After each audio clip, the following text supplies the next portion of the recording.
Assalamualaikum, hello sobers, welcome back bareng saya Cak Odas. Gimana kabar hari ini? Semoga panjat api ya. Kesempatan ini kita ngeringkas film dari Cina lagi sob. Judulnya Taichi Hero. Untuk kalian yang suka filmnya bisa subscribe ya. Oke, kita langsung aja ke filmnya. Monggo.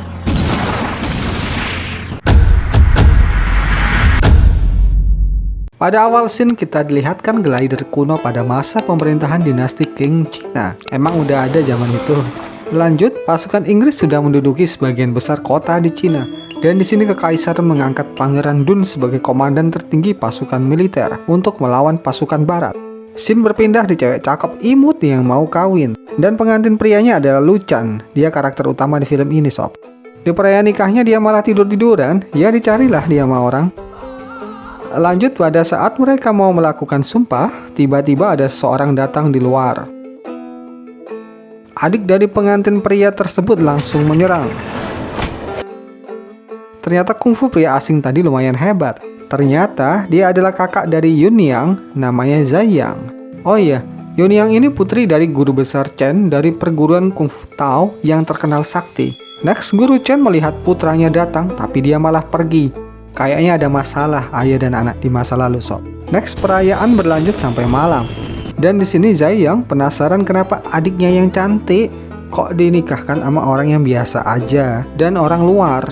Next, Yunyang dan ayahnya ngobrol di atas atap. Zamannya orang sakti gini ya, kalau kongko di atap-atap, kalau nggak di pohon gitu ya.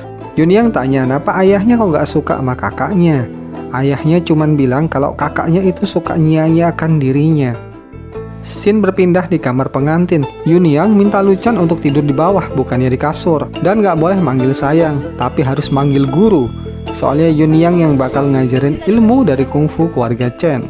Di lain tempat, Zhayang dan Youzi ngobrol soal ramalan lonceng perunggu. Dan cerita dimulai 100 tahun lalu, pada masa guru besar terdahulu. Dia terima biksu dari luar desa. Tapi biksu ini nggak punya sopan santun, makan dan minum sepuasnya di sana, tapi tingkahnya nggak punya attitude gitu. Pada saat ditantang oleh murid-muridnya, ternyata ilmunya tinggi sekali. Dan guru besar ke-10 berhentiin mereka bertarung. Ternyata di tasnya ada murid dari guru itu yang ditekuk-tekuk, dan dia ini melakukan kejahatan di desa lain. Biksu itu meninggalkan ramalan kalau aliran Chen menerima murid dari luar, maka akan ada bencana yang bakalan terjadi di desa itu. Scene lanjut keesokannya. Lu Chan pergi ke desa tapi nggak ada seorang pun mau merhatikan dirinya. Kemudian Zhayang datang dan Lu Chan minta diajarin kungfu. Lalu Youzi ikut datang dan mau ngusir Lu Chan. Tiba-tiba Lu Chan berubah bak Sub-Zero. Lu Chan ngebuat kekacauan di desa dan nyerang semua orang yang ada di sana. Kemudian istrinya datang. Dan suara dari istrinya membuat dia tenang, kemudian dia pingsan. Di lain tempat, istri dari Zhayang masuk ke dalam lonceng perunggu. Kayaknya ada sesuatu ini sob. Oke, lanjut di desa lain. Ada seseorang yang masuk ke gudang, dan di dalam dia ditodong sama pasukan kerajaan. Kemudian ada pejabat perusahaan Inggris datang dan nolong pria tadi yang bernama Fang Zizing. Dan minta Fang Zizing untuk dibebasin. Fleming ngebutuhin jasanya untuk East India Companies. Oke, VOC namanya. Oke lah, lanjut Yunyang dan Lu Chan berlatih kungfu. Ada di scene. Lalu Lu Chan dipanggil sama Guru Chen. Sambil berjalan, Guru Chen bilang dia berpakaian seperti itu untuk nyamar, biar nggak dikenali. Lah malah disapa sama warga. Next scene kita ngelihat petani desa itu kalau mereka manen pakai taichi ya. Keren kalau ada di Indo pakai silat manen padi nih. Next scene, Guru Chen ngasih warisan 1000 tahun ke Yunyang dan disuruh ngasih ke Zhayang esok harinya. Di lain tempat, Lu Chan sedang berlatih sendiri di atas atap. Keesokannya ada kekacauan karena lonceng perunggu terus berputar sendiri. Warga desa yang berkumpul marah dan menyalahkan Lu Chan karena bencana itu datang soalnya Lu Chan tinggal di desa itu. Lalu Zhayang datang dan menghentikan lonceng itu dengan kungfunya.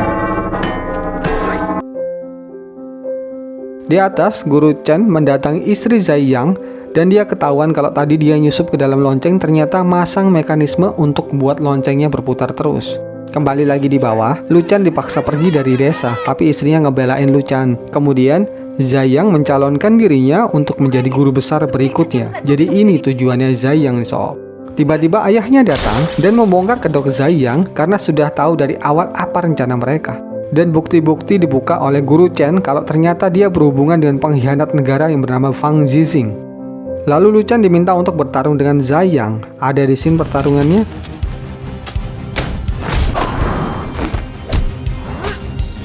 Lu Chen ini punya kelebihan. Dia bisa kungfu cuma dari diomongin caranya doang. Dan Zaiyang pun kalah. Di dalam badannya ada benda-benda mekanik. Dan ternyata dia ini yang ngebangkitin amarah Lu Chen sebelumnya. Ternyata juga dari kecil dia udah nipu ayahnya memanipulasi kungfu dengan alat-alat mekaniknya. Dan itu emang kelebihannya sih. Balik ke Zai, dia ngejelasin kalau emang dia hobi buat mesin. Dan kungfu itu bisa dikalahin sama senjata barat. Mereka nyerang pakai meriam. Lalu Zai diusir oleh warga desa dan para tetua. Next scene, Zai yang di perjalanan diberikan warisan 1000 tahun tadi untuk dijual. Jadi ayahnya udah tahu makanya kenapa dia nitipkan ginseng itu ke Yunyang, karena nanti akan kasihkan ke kakaknya. Next, mereka berpisah. Di lain tempat, Fang Yijing menyogok gubernur untuk menjadikan dirinya sebagai letnan gubernur dan menangkap letnan gubernur sebelumnya. Ya emang ya, pada masa Qing, kebobrokan besar terjadi di Cina. Oke, lanjut di pabrik Zaiyang. Dia dan istrinya ditangkap oleh Fang Yijing karena dia gagal mendapatkan posisi guru besar di perguruan Chen. Tapi dia di pengadilan dibebaskan. Di lain tempat, Lu Chen dan Guru Chen berlatih. Dan Lu Chen di sini mendapati pengetahuan kenapa istrinya tuh nggak bahagia.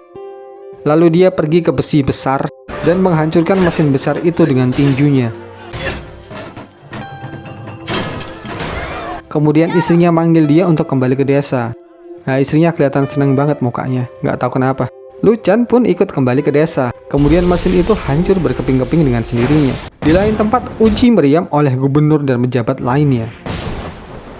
Fang Yijing meminta gubernur menyatakan perang untuk nyerang desa Chen karena banyak pengkhianat yang dicari pemerintah di sana. Rencana itu disetujui oleh gubernur, soalnya gubernurnya disogok juga. Malamnya di tempat Lu Chen, istrinya minta Lu Chen untuk tidur di atas kasur. Lu Chen pun naik, lampu dimatikan, dan dia diraba-raba sama istrinya dan nggak tunjukin sih. Di lain tempat, Zaiyang nyuruh istrinya jual ginseng tadi, soalnya dia mau ngebuat sayap langit lagi untuk ngelawan pemerintah. Keesokannya, Fang Yijing memimpin 10.000 pasukan dan membawa meriam. Dia pun tiba di depan gerbang desa dan langsung menembak desa itu. Kehancuran terjadi dan kepanikan melanda masyarakat. Ini ahli kungfu pun sehebat apapun kena itu yang brodol. Oke, lanjut, penembakan intens terus dilakukan. Tapi ayahnya dan Lu Chen malah nyantai dan mereka malah mau makan dulu. Next, mereka beneran makan. Guru Chen buat rencana dia nanti bakal nyerahin diri dan minta Yunyang dan Lu Chen untuk bisa kabur dari sana. Karena kalau nggak gitu warga desa banyak yang jadi korban. Mereka juga disuruh untuk nyari Guru Li Quan biar ngebantuin mereka. Aduh, imutnya. Oke, lanjut. Mereka bertiga lanjut ke depan gerbang. 3 orang ini berhadapan dengan 10.000 pasukan. Mereka dikepung oleh penembak. Kemudian pertempuran pun terjadi. Ilmunya tinggi sekali. Kemudian Guru Chen berada di tengah-tengah pasukan. Soalnya yang di depan ditotok jadi ngehalangin lainnya masuk ke tengah-tengah Guru Chen dan Fang Yijing. Dan tiba-tiba bantuan juga datang dari glider yang namanya sayap langit.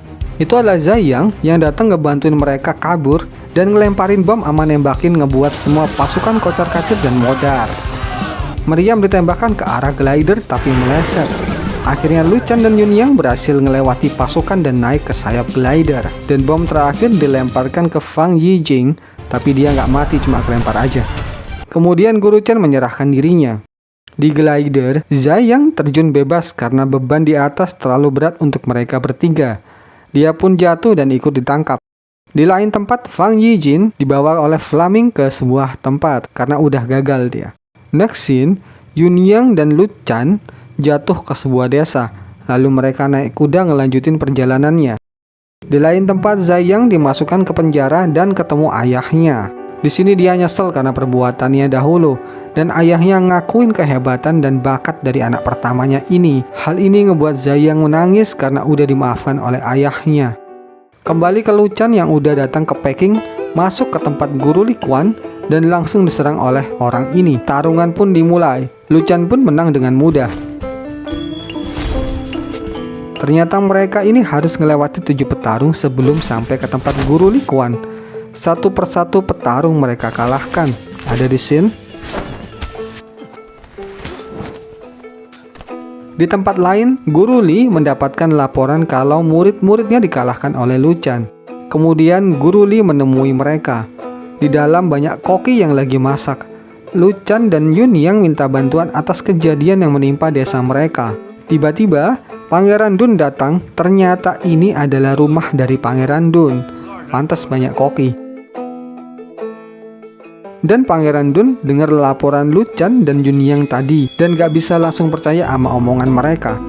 Tapi Pangeran minta Lu Chen bertarung sama Guru Li dulu. Kalau menang, penyelidikan bakalan dilakuin. Tapi kalau kalah, ya mereka kena hukuman.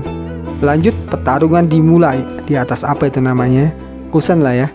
Guru Chen menyerang terlebih dahulu dan ada di sini.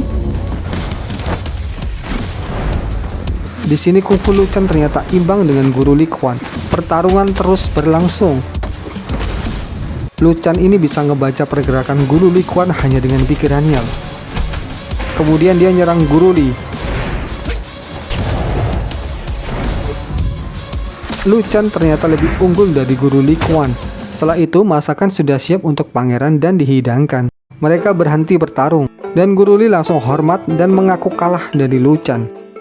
Lu Chen sanggup menguasai energi Yin dan Yang hanya dari khayalannya. Pangeran mendengar hal ini dan menamakan kungfu ini sebagai Tai Chi.